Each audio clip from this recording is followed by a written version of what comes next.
kasih sayang, orang yang suka memberikan kasih sayang, maka dia akan disayangi oleh Ar-Rahman, oleh Allah yang Maha Pengasih.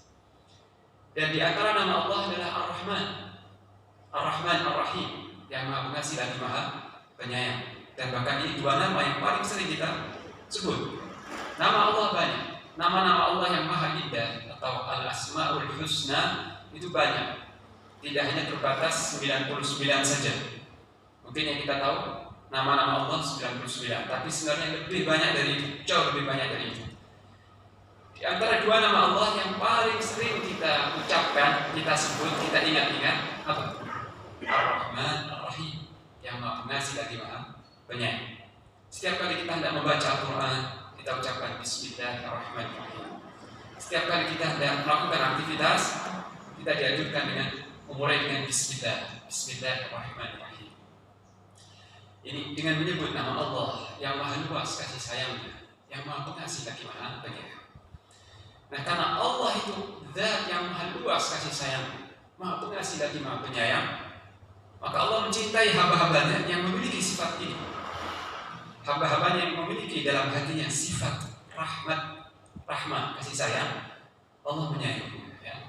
Dan Nabi kita Rasulullah SAW adalah Nabiur Rahman, Nabi yang paling banyak sifat kasih sayangnya, sehingga dijuluki Nabiur Rahman, Nabi Rahmat, Nabi yang membawa rahmat. Dan kalau kita pelajari biografi atau riwayat kehidupan tokoh-tokoh paling besar di muka bumi, tidak ada yang lebih besar kasih sayangnya, lebih besar kepeduliannya, kelembutannya, perhatian terhadap manusia selain Nabi kita Rasulullah SAW. Cukuplah Allah Ta'ala menyifati beliau di akhir surat At-Taubah, laqad ja'akum rasulun min anfusikum azizun 'alaihi ma 'anittum harisun 'alaikum bil mu'minina raufur rahim. Sungguh telah datang kepada kalian seorang rasul dari kalangan kalian sendiri. Kemudian Allah menyebut sifat-sifat rasul ini. Azizun 'alaihi ma 'anittum. Terasa berat baginya apa yang menyulitkan kalian. Kalau umat Nabi kelaparan, Nabi menanggung pedih, ya. Umatnya menderita, umatnya sakit, umatnya terpuruk, umatnya sesat, Nabi sangat peduli, sangat berat dirasakan. Ya. Azizun 'alaihi ma 'anittum. Terasa berat, sungguh berat baginya apa yang menyulitkan kalian. Harisun 'alaikum, sangat menginginkan keimanan dan keselamatan kalian. Sangat berambisi, sangat kuat semangatnya untuk keselamatan kalian.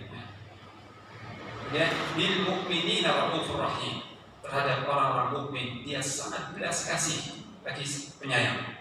Rauf itu orang yang memiliki sifat iba, seperti seorang ibu, ya, yang sayang dengan bayinya yang masih menyusu, ya. Sayang, iba, seperti itu sifat Nabi. Rauf, penuh belas kasih. Rahim, sangat besar kasih sayang. Ini.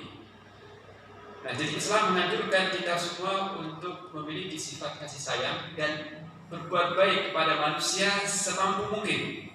Berbuat baik kepada manusia sebisa yang kita lakukan. Dalam hadis yang lain juga Nabi pernah ditanya, ya Rasulullah, man ahabbun nas ilallah. Wahai Rasulullah, siapakah orang yang paling dicintai Allah? Siapa itu manusia yang paling dicintai Allah? Maka beliau menjawab, anfa'uhum linnas, orang yang paling banyak bermanfaat untuk manusia. Dan manfaat di sini umum, tidak hanya materi, tidak hanya kebutuhan fisik, tapi manfaat dalam arti luas. Ya, mungkin manfaat di sini berupa ilmu, berupa nasihat, berupa bimbingan, berupa doa, ya, berupa layanan pendidikan, ya, layanan air minum gratis, ya, layanan ini, layanan itu, pokoknya memberikan pelayanan kepada manusia. Siapa yang paling besar pelayanannya, khidmatnya kepada manusia, maka dia orang yang paling dicintai Allah. Ini Islam mengajarkan kita.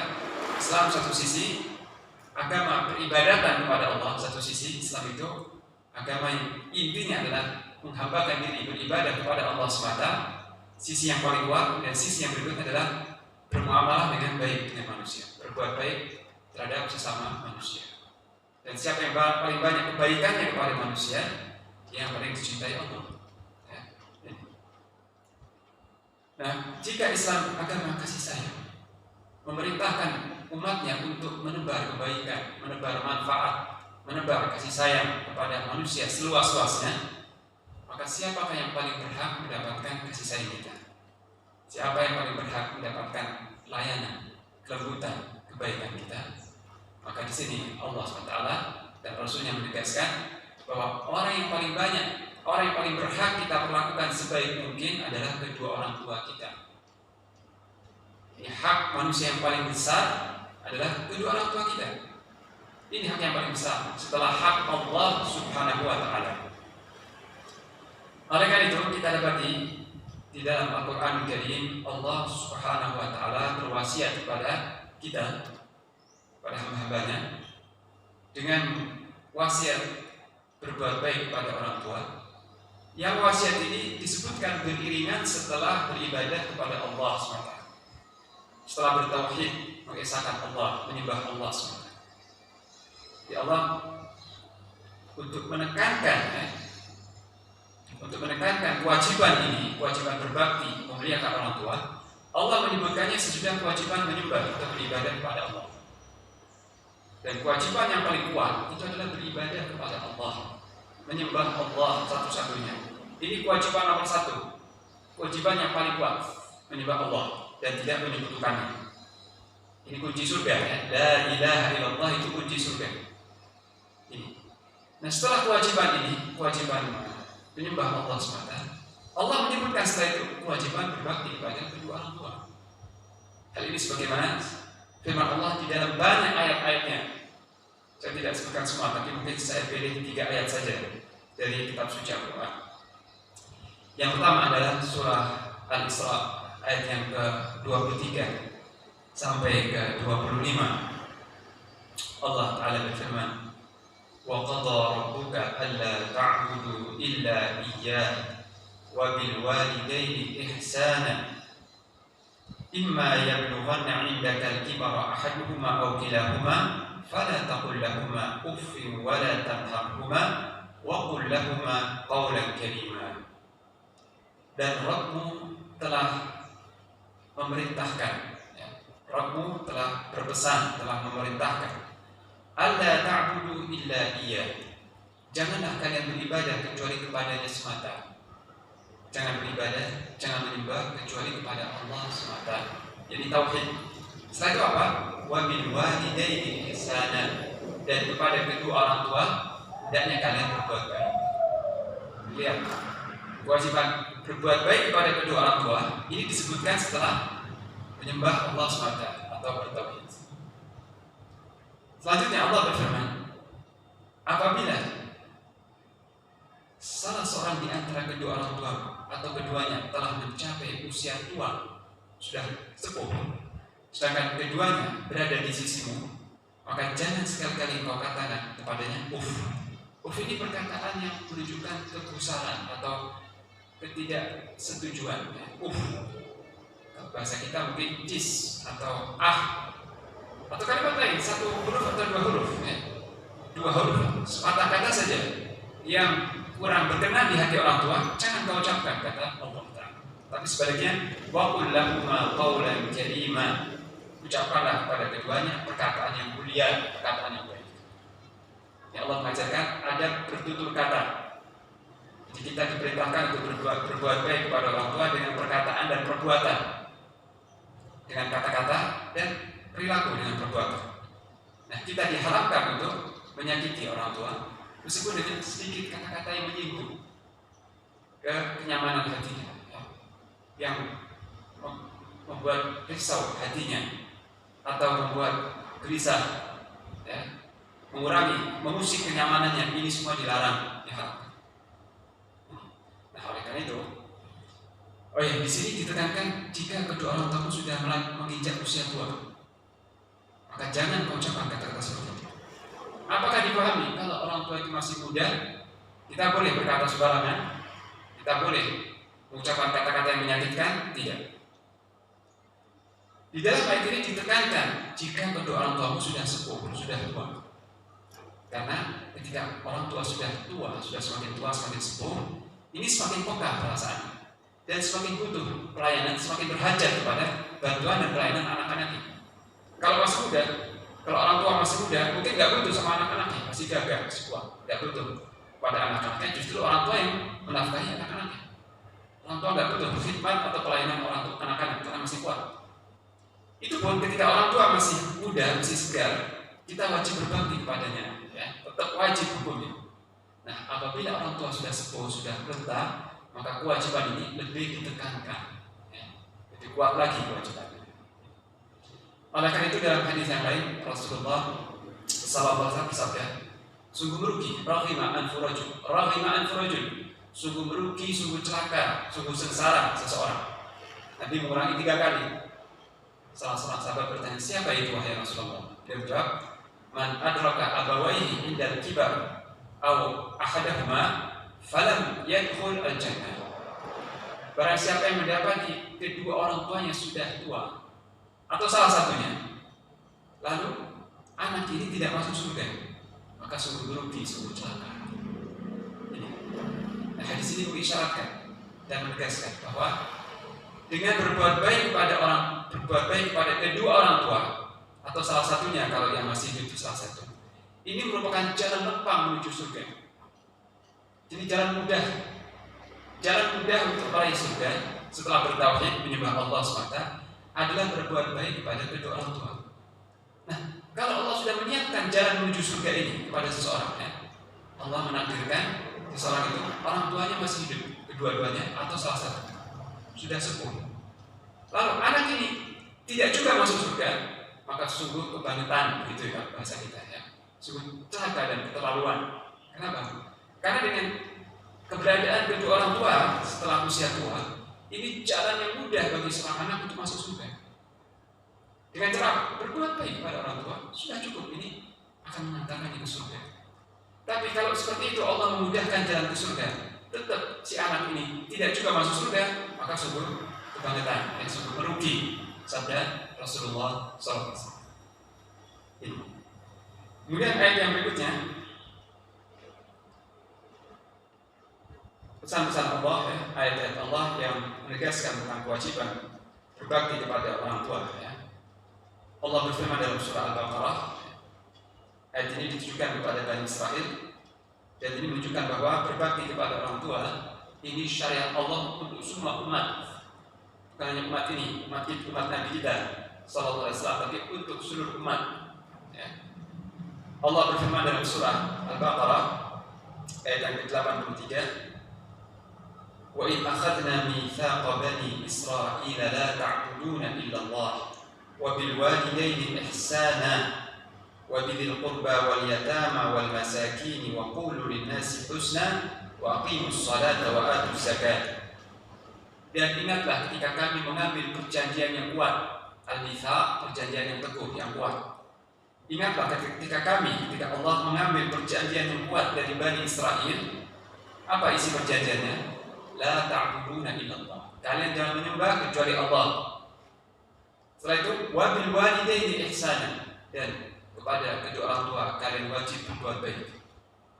Setelah itu demikian pula kepada kalian kerabat, anak-anak yatim, orang-orang miskin. Jadi kalian wajib berbuat ihsan.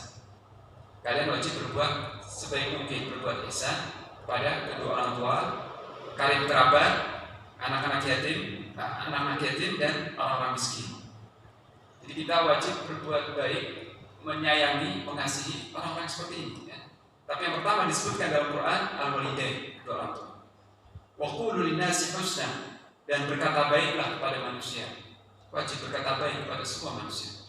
Setelah itu wa aqimus shalah wa atuz zakat, dan dirikanlah salat serta tunaikanlah zakat. Ini isi perjanjian yang kuat antara Allah dan Bani Israel. Yang pertama adalah menyembah Allah SWT. Setelah itu apa? Berbuat baik kepada orang tua. Sebagaimana wasiat Allah kepada umat ini, seperti tadi tertera dalam surat Al-Isra, maka seperti itu juga syariat Allah untuk umat Bani Israel. Kalian jangan menyembah kecuali Allah SWT. Setelah itu kalian wajib berbuat ihsan kepada kedua orang tua. Kemudian juga firman Allah dalam surah Luqman, ya. Allah berfirman dalam surah Luqman ayat yang ke-15, wa wassayna al-insana biwalidayhi hamalathu ummuhu wahnan ala wahn wa fisaluhu fi 'amain an ishkur li wa liwalidayya ilayya al-masir. Dan kami telah wasiatkan kepada manusia. Ini Allah yang berfirman, bukan Luqman. Ayat ini Allah sisipkan di antara wasiat Luqman supaya orang menyangka ini wasiat Luqman, sebenarnya ini wasiat Allah Ta'ala. Wasainal insana biwalidayhi, dan kami wasiatkan terhadap manusia untuk berbuat baik kepada kedua orang tuanya. Ibunya telah mengandungnya dalam keadaan lemah di atas kelemahan. Setelah itu menyapihnya setelah berusia 2 tahun. Allah menyebutkan pertama perintah untuk berbuat baik kepada kedua orang tua. Setelah itu Allah menekankan ibu, hak ibu. Kenapa? Karena hak ibu lebih besar, pengorbanan ibu, penderitaan ibu lebih besar. Maka penekanan untuk berbakti kepada ibu lebih dikuatkan, lebih ditekankan oleh Allah Ta'ala. Hamalathu ummuhu wahnan ala wahn, ibunya telah mengandung dalam keadaan lemah dan lemah. Wa fisaluhu fi 'amain, setelah melahirkan tidak berhenti, tetap menyusuinya sampai 2 tahun. Karena itu Allah berpesan, anishkurli wa liwalidayya, hendaknya kalian bersyukur kepadaku dan kepada kedua orang tuamu. Setelah perintah bersyukur kepada Allah, Allah mengingatkan dengan bersyukur kepada kedua orang tuamu. Terima kasih. Di sini kata-kata anishkurli wa liwalidayya, bersyukurlah kepadamu dan kepada kedua orang tuamu. Ini mengingatkan kita, mengisyaratkan tentang hak, ya. Hak yang sifatnya timbal balik. Hak yang sifatnya timbal balik. Artinya begini, kalau kita kebingungan di jalan, mana jalan Ahmad ini, atau mana jalan ini, lalu kita bertanya kepada seorang, Pak, mana jalan ini? Kemudian kita diberitahu, oh ini jalannya. Kita ucapkan apa? Terima kasih Pak. Terima kasih. Dan kita ingin membalas bukti kebaikannya, ya, kalau bisa. Padahal kita cuma nunjukin jalan. Ini jalannya. Oh, jalan yang kamu cari itu. Sekedar informasi seperti itu, kita wajib berterima kasih kepada dia. Atau kita kehausan di jalan. Kita kehausan di jalan, ada orang yang ngasih minum. Wajib? Apakah wajib kita berterima kasih? Wajib. Padahal dia cuma ngasih segelas air minum. Atau ketika sedang buka puasa misalnya, di jalan ada orang-orang yang bagi takjil, bagi kurma, bagi minuman. Kita wajib berterima kasih. Padahal dia cuma ngasih minuman sama sekedar makan kecil. Ya. Atau ada orang yang memberikan beasiswa kepada kita. Kita sekolah atau kuliah dibiayai oleh orang tersebut, oleh orang kaya.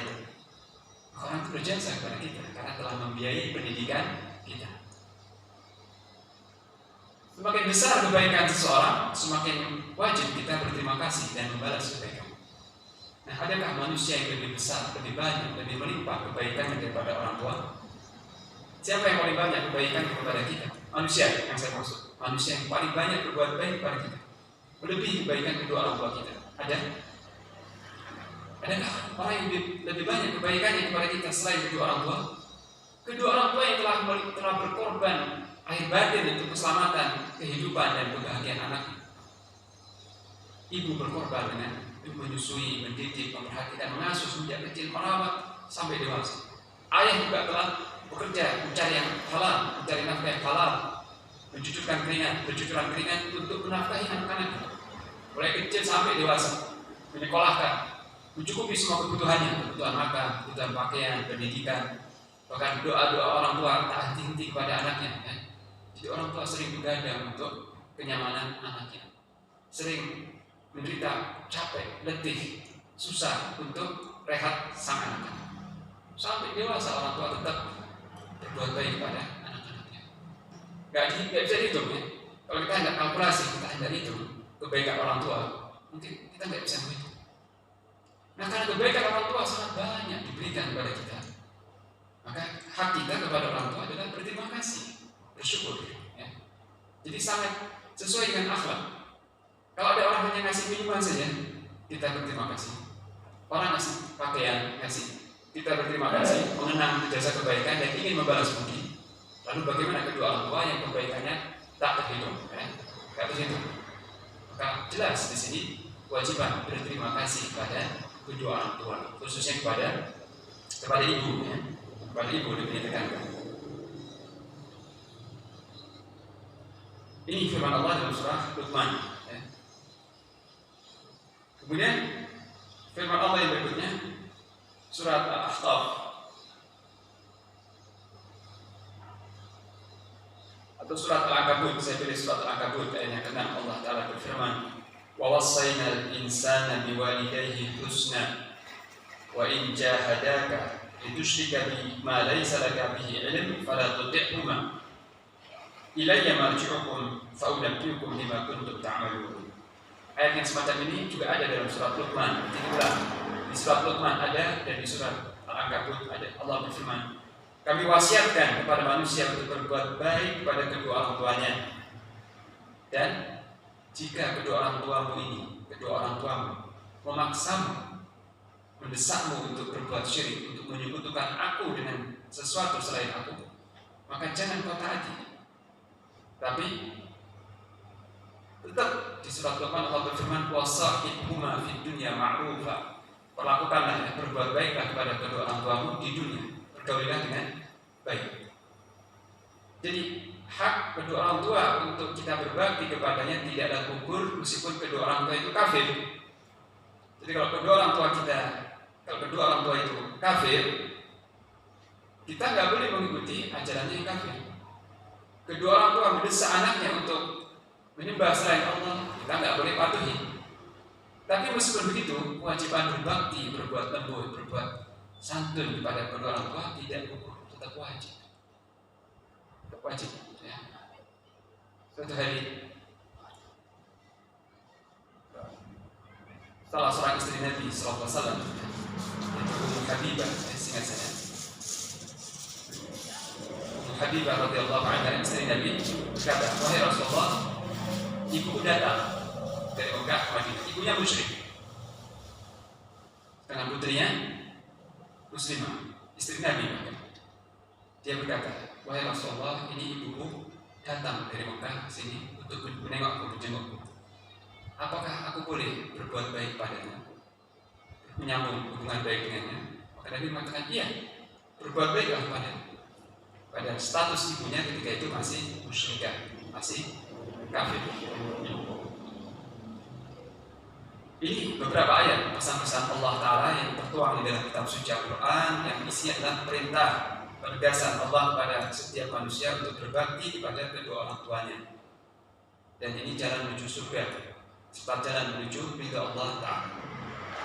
Sedangkan pesan-pesan dari Nabi, kalau tadi dari ayat Al-Quran, sedangkan pesan-pesan dari hadis-hadis Rasulullah dari Nabi SAW dalam hadis-hadis yang sangat banyak, tak terhitung.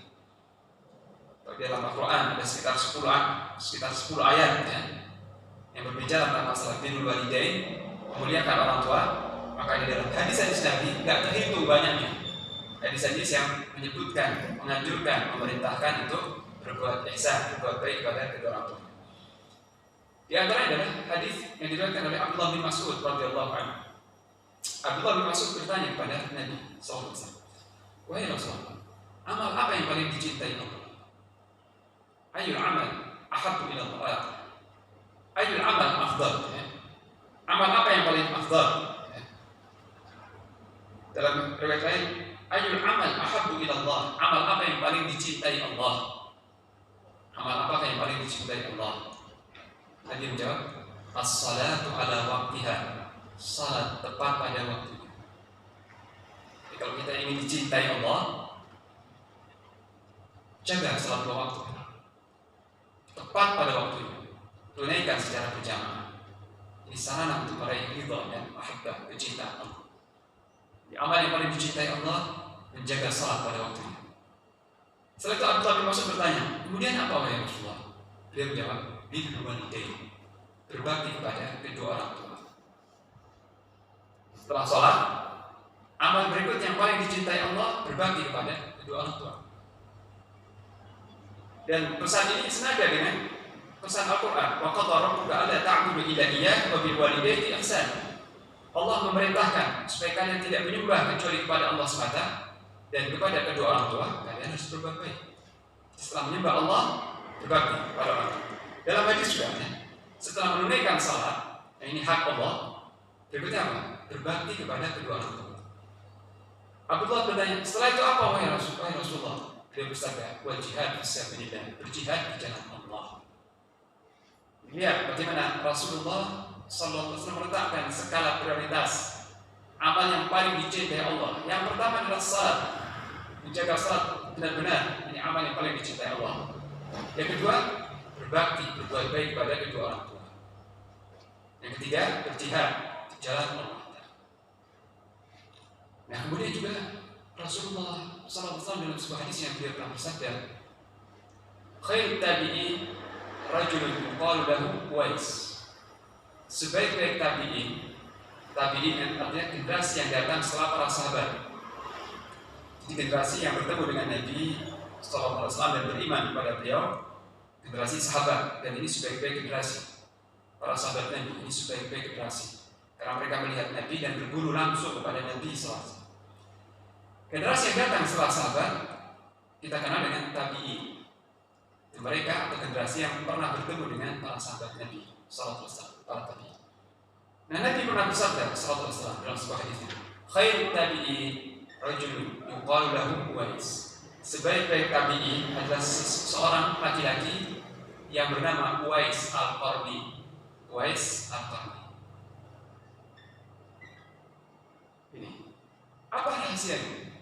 Uwais Al-Qarni ini dinobatkan oleh Nabi sebagai sebaik-baik tabi'in. Padahal subhanallah, di dalam generasi tabi'in ini ada sederet sekian banyak nama-nama tokoh-tokoh cemerlang dalam ilmu, dalam amal saleh, dalam keimanan, dalam fikih.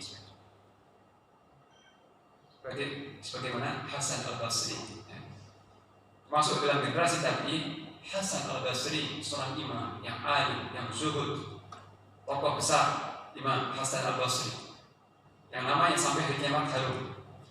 Kemudian kita kenal Muhammad bin Sirin, seorang alim, seorang ahli fikih yang sangat takut kepada Allah dan ahli takdir mimpi, Muhammad bin Sirin rahimahullah. Juga ada Sufyan Ats-Tsauri, Sufyan bin Abdullah, Sufyan bin Sa'id Ats-Tsauri, Imam Sufyan Ats-Tsauri, seorang ulama besar, ahli fikih, ahli tafsir. Juga ada ulama lain misalnya Sa'id bin Musayyib, ulama hadis, ya, ahli ilmu, ahli ibadah, ahli sholat jamaah.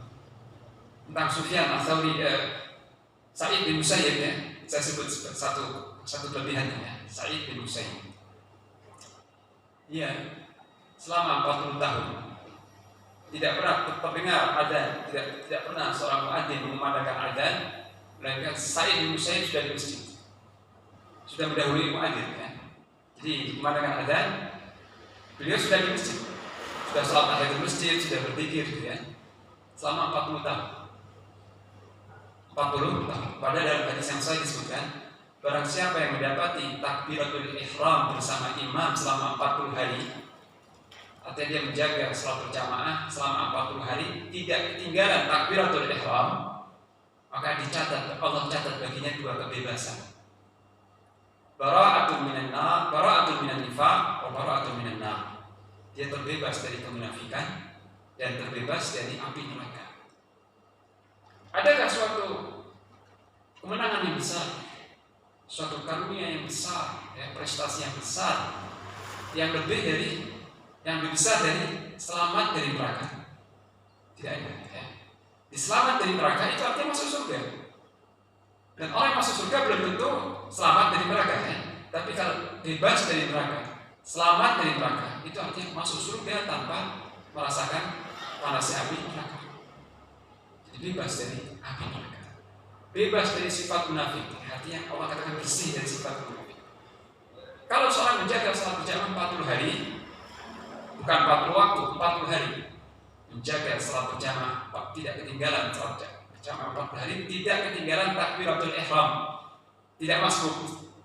Artinya, ya, Dia salat jamaah tanpa masbuk. Imam Allah Akbar, dia sudah di soft, langsung takbiratul ihram setelah imam. Bukan imam Allah Akbar dia baru melangkah masuk masjid, bukan ya. Tidak masuk. 40 hari seorang itu menjaga salat berjamaah tanpa tertinggal takbiratul ihramnya imam. Allah anugerahkan 2 karunia besar. Selamat dari kemunafikan dan selamat dari neraka. Dijamin oleh Nabi, selamat dari neraka. Luar biasa keberuntungan yang besar. Selamat dari neraka. Artinya masuk surga tanpa hisab, tanpa adab. Itu 40 hari ya. Sementara Sa'id bin Musayyib ini, seorang tabi'in ini, dia tidak ketinggalan takbiratul ihram 40 tahun, bukan 40 hari, 40 tahun. Bahkan tidak ketinggalan adab. Muadzin memandangkan adab, dia sudah duduk di masjid 40 tahun. Itu Sa'id bin Musayyib. Kemudian nama besar tabi'in lain misalnya Al-Auza'i, seorang ahli fikih, seorang imam mujtahid, Al-Auza'i. Kemudian juga ada banyak tokoh-tokoh besar di zaman tabi'in ya. Tokoh-tokoh besar, tokoh-tokoh ilmu, tokoh ibadah, tokoh infak. Abdullah bin Mubarak juga. Abdullah bin Mubarak seorang ulama hadis dan pedagang yang kaya raya dan dermawan. Abdullah bin Mubarak ya. Seorang yang menghimpun banyak kelebihan. Dia seorang mujahid, seorang yang kaya raya dan luar biasa. Infak kepada fakir miskin, santunannya kepada orang lemah. Amalnya dia menghasilkan amalnya. Dia memberikan bantuan kepada orang-orang yang dibantu tidak tahu kalau itu dari Abdullah bin Mubarak. Dia melunasi hutang orang-orang yang dilunasi tidak tahu kalau yang melunasi ini Abdullah bin Mubarak. Kebaikannya luar biasa Abdullah. Dan dia merahasiakan kebaikannya itu. Ilmunya luar biasa. Dia guru besar dalam hadis, dalam fikih. Ya. Seorang mujahid yang pemberani. Karena dia terakhirnya syahid. Ya.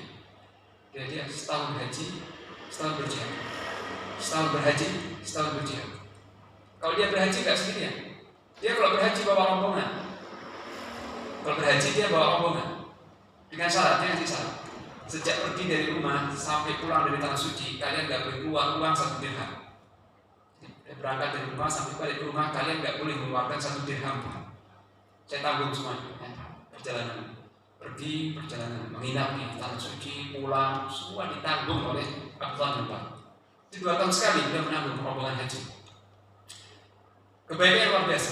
Ya. Jadi di antara tadi kita kenal Abdullah bin Mubarak, Hasan al-Basri, Muhammad bin Sirin, Sa'id bin Musayyib, Sufyan al-Thawri, Al-Auza'i.